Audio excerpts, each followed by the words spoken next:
Pour qui ne connaît pas le Japon, là, c'est incroyable. J'ai sillonné tout le Japon avec des amis, des musiciens japonais, et j'avais tout filmé, puis je pensais que quand j'aurais terminé le montage, j'aurais un road movie qui allait durer 15 heures, mais j'ai fait un montage d'1h50.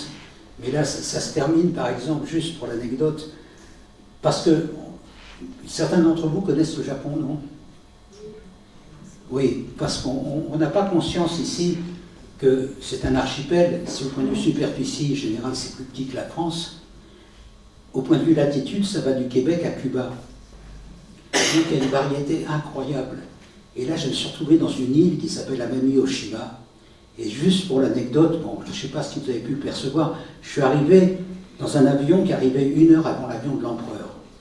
Première fois que l'empereur venait sur cette petite île pour célébrer le 50e anniversaire de la restitution de cette île par les Américains aux Japonais. Donc il y avait une effervescence incroyable. Et quand je suis arrivé à l'aéroport, c'était comme ça. Et puis quelqu'un était venu me chercher en voiture, mais autrement il n'y avait aucune voiture sur la route, personne n'attendait l'empereur. Et il y a une seule route qui fait le tour de l'île, avec des petites routes qui vont vers la montagne à l'intérieur. Et il y avait toute la foule des femmes en kimono et tout ça. Alors moi j'étais comme ça, j'ai jamais été accueilli comme ça.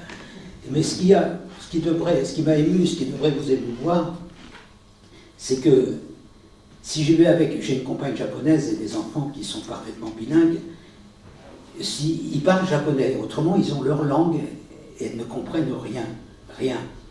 Et donc ce qui m'a ému, c'est que les peuples qui ont été le plus bousculés, dévastés sur notre planète, c'est ceux qui vivent selon la tradition orale. Hein, les missionnaires arrivent, ils disent oubliez vos conneries, vous créez un trou de 50 ans et puis tout s'évapore. Et c'est ce que les Américains ont fait là. Et rien, d'un village à l'autre, ils font des fêtes sans arrêt. Et ils chantent des chants très très particuliers.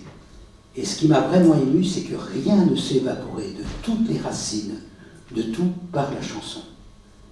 Et tout est resté là, c'est incroyable. Enfin bon, on se reverra hein, dans les meilleures circonstances.